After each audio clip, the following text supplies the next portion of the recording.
जिले की हलचल। आकाशवाणी लखनऊ से प्रस्तुत है जिले की हलचल। आज सुनिए बरेली और सिद्धार्थनगर जिलों की हलचल।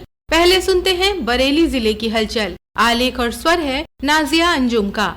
बरेली जिले के फरीदपुर ब्लॉक के प्राथमिक विद्यालय नवादा बिलसंडी में पढ़ाई का माहौल बदल सा गया है। यहाँ बच्चे केवल ए फॉर एप्पल नहीं बल्कि ए फॉर AI पढ़ते हैं। इस स्कूल में बनाई गई ICT लैब में तैनात शिक्षक अमित शर्मा बच्चों को स्मार्ट क्लास के माध्यम से AI टूल्स का प्रयोग पढ़ाई में कैसे करें ये सिखाते हैं। अमित छात्रों के साथ उनके अभिभावकों को भी AI का प्रयोग करना सिखाते हैं ताकि वो तकनीकी रूप से सक्षम बन सकें। विद्यालय में पढ़ने वाले छोटे छोटे बच्चे भी तकनीकी चीजों का प्रयोग करना जानते हैं। कंप्यूटर और फोन पर उनकी उंगलियां ऐसे चलती हैं जैसे कोई बहुत पारंगत व्यक्ति उपकरणों का इस्तेमाल कर रहा है। इस विद्यालय में छात्रों को ही नहीं बल्कि समय समय पर अभिभावकों को भी AI की जानकारी दी जाती है जिसका प्रयोग करके वो अपनी समस्याओं का समाधान पा सके। स्कूल में बच्चों को भी प्रोजेक्ट या काम दिया जाता है, वो AI टूल्स का प्रयोग करते हैं। स्कूल में पढ़ने वाली मीनाक्षी का कहना है, मेरे सर रोज AI की मदद से पढ़ाते हैं। रोज नई नई चीजें सीखने को मिलती हैं और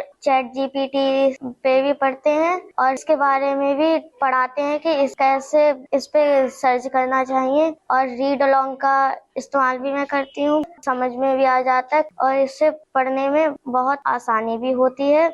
बेसिक शिक्षा अधिकारी श्रीमती विनीता का कहना है कि जिले में कुल 13 ICT लैब समग्र शिक्षा अभियान के तहत जिले को मिली हैं, जिनमें शिक्षक अपने स्तर पर नवाचार कर बच्चों को शिक्षित करने का काम कर रहे हैं। उन्हीं में से एक स्कूल नवादा बिलसंडी है। प्राइमरी हो या जूनियर या कंपोजिट, वहाँ के बच्चों को बहुत नवाचार करने का मौका मिला है, बहुत कुछ सीखने का मौका मिला है। आज हमारे बच्चे AI जैसी नई जो टेक्निक है उसके बारे में जानकारी प्राप्त कर रहे हैं। उत्तर प्रदेश के आबकारी मंत्री नितिन अग्रवाल गत दिनों बरेली में आयोजित वैश्य समाज के कार्यक्रम में हिस्सा लेने पहुंचे, जहां उन्होंने वैश्य समाज में अपनी अलग पहचान बनाने वाले उद्यमियों का सम्मान किया।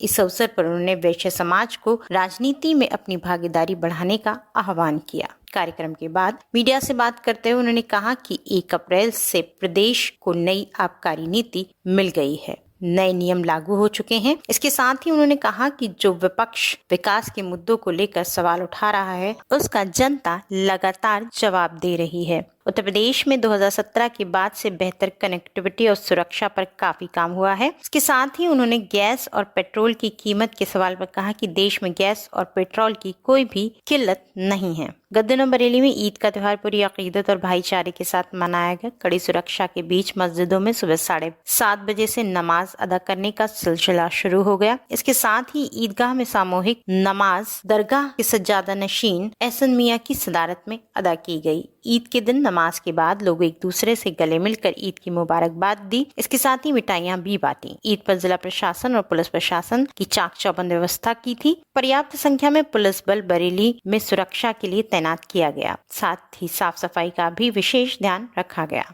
बरेली के बरेली क्लब ग्राउंड में सनातन नववर्ष मेले का भव्य आयोजन किया गया। मेले का उद्घाटन उत्तर प्रदेश सरकार में कैबिनेट मंत्री नंद गोपाल नंदी ने किया। इस अवसर पर कैबिनेट मंत्री ने कहा कि इस समय सनातन धर्म का स्वर्णिम काल है। 500 साल पुरानी हमारी तपस्या, अयोध्या में राम मंदिर बना, धर्मनगरी काशी का कॉरिडोर बना और नाथ नगरी बरेली में नाथ कॉरिडोर बन रहा है, जो सरकार की प्राथमिकता है। ये सांस्कृतिक महोत्सव सनातन संस्कृति चेतना ट्रस्ट द्वारा आयोजित मेला 3 दिन तक चला। मेले में स्थानीय कलाकारों को मंच देने के साथ साथ विभिन्न सांस्कृतिक कार्यक्रम, धार्मिक प्रस्तुतियां और पारंपरिक गतिविधियां आयोजित की गयी। ये मेला आस्था और संस्कृति का संगम बन रहा है।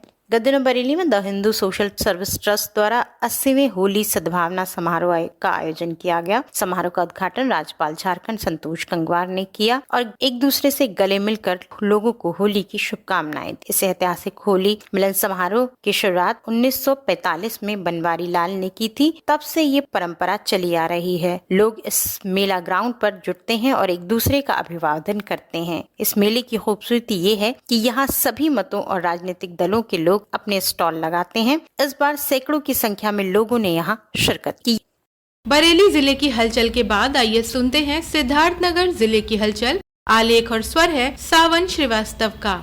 सिद्धार्थनगर जिले के इटवा विधानसभा क्षेत्र में स्थित कृषि विज्ञान केंद्र सोहना में प्रधानमंत्री किसान सम्मान निधि योजना की 22वीं किस्त जारी होने के अवसर पर कार्यक्रम का आयोजन किया गया। कार्यक्रम में मुख्य अतिथि के रूप में सांसद जगदम्बिका पाल ने शिरकत की और उपस्थित किसानों व गणमान्य व्यक्तियों को संबोधित किया। कार्यक्रम का मुख्य उद्देश्य प्रधानमंत्री किसान सम्मान निधि योजना की 22वीं किस्त के हस्तांतरण को किसानों तक पहुँचाने के साथ ही उन्हें योजना के लाभ, कृषि संबंधी नई तकनीकों और सरकारी योजनाओं के बारे में जागरूक करना था। केंद्र सरकार द्वारा देश भर के करोड़ों किसानों के खातों में 2000 रुपए की ये किस्त डायरेक्ट बेनिफिट ट्रांसफर DBT के माध्यम से जारी की गई है, जिसका लाभ जनपद के हजारों पात्र किसानों को भी मिल रहा है। सांसद जगदम्बिका पाल ने कहा कि केंद्र और राज्य सरकार किसानों के कल्याण के लिए प्रतिबद्ध है। उन्होंने प्रधानमंत्री नरेंद्र मोदी के नेतृत्व में चल रही इस योजना की सराहना की, जो छोटे और सीमांत किसानों को आर्थिक सहायता प्रदान कर उनकी आय दोगुनी करने में महत्वपूर्ण भूमिका निभा रही है। सांसद ने किसानों से अपील की कि वह eKYC, भूमि रिकॉर्ड अपडेट और अन्य आवश्यक प्रक्रियाओं को समय से पूरा करें ताकि कोई भी पात्र किसान योजना के लाभ से वंचित न रहे।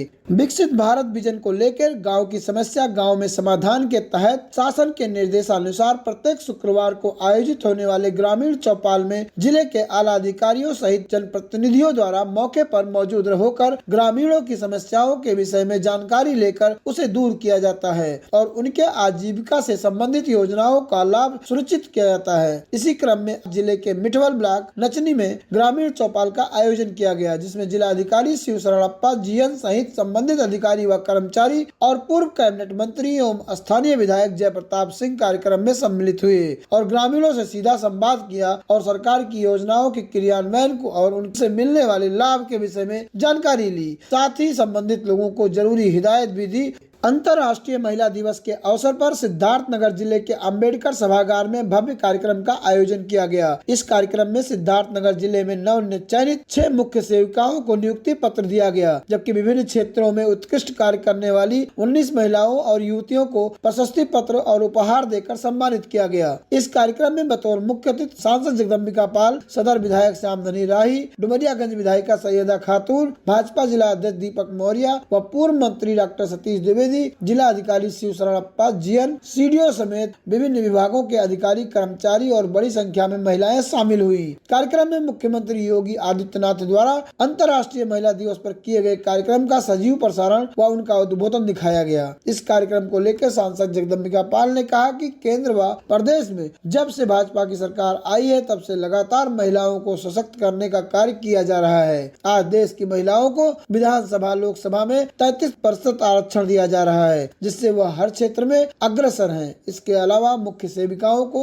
नियुक्ति पत्र वितरण किया गया। शासन की मंशा के अनुरूप सिद्धार्थनगर जिले के बासी तहसील में आयोजित तहसील समाधान दिवस में जिलाधिकारी शिव शरणप्पा GN समेत वरिष्ठ पुलिस अधीक्षक अभिषेक महाजन ने शिरकत की। यहाँ आए विभिन्न तरह के मामलों की जन सुनवाई के दौरान उन्होंने संबंधित अधिकारियों को इसका निस्तारण जल्द से जल्द करने के निर्देश दिए। तहसील समाधान दिवस में जन सुनवाई के बाद जिलाधिकारी शिव शरणप्पा GN ने मीडिया से बात करते हुए कहा कि आज बासी तहसील में जन सुनवाई के दौरान आए मामलों में सबसे ज्यादा राजस्व के मामले आए। कुछ मामलों का फौरन मौके पर निस्तारण किया गया, जबकि बाकी मामले के निस्तारण के लिए संबंधित अधिकारियों, कानूनगो, लेखपाल को शीघ्र से शीघ्र करने का निर्देश दिया गया। उन्होंने कहा कि साथ ही समस्त अधिकारियों को निर्देशित किया गया है कि सरकारी भूमि पर किसी भी तरह का कोई कब्जा न होने पाए और जो भी कब्जे हैं उसे जल्द से जल्द अवमुक्त कराया जाए।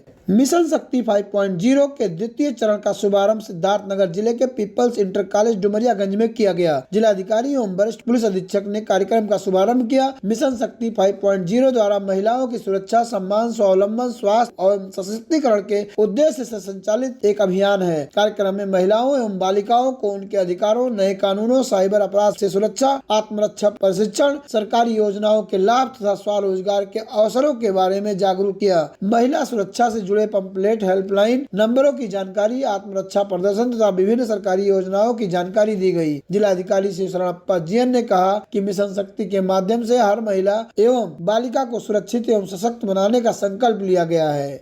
ये था आकाशवाणी लखनऊ के क्षेत्रीय समाचार एकांश द्वारा प्रस्तुत जिले की हलचल का आज का अंक।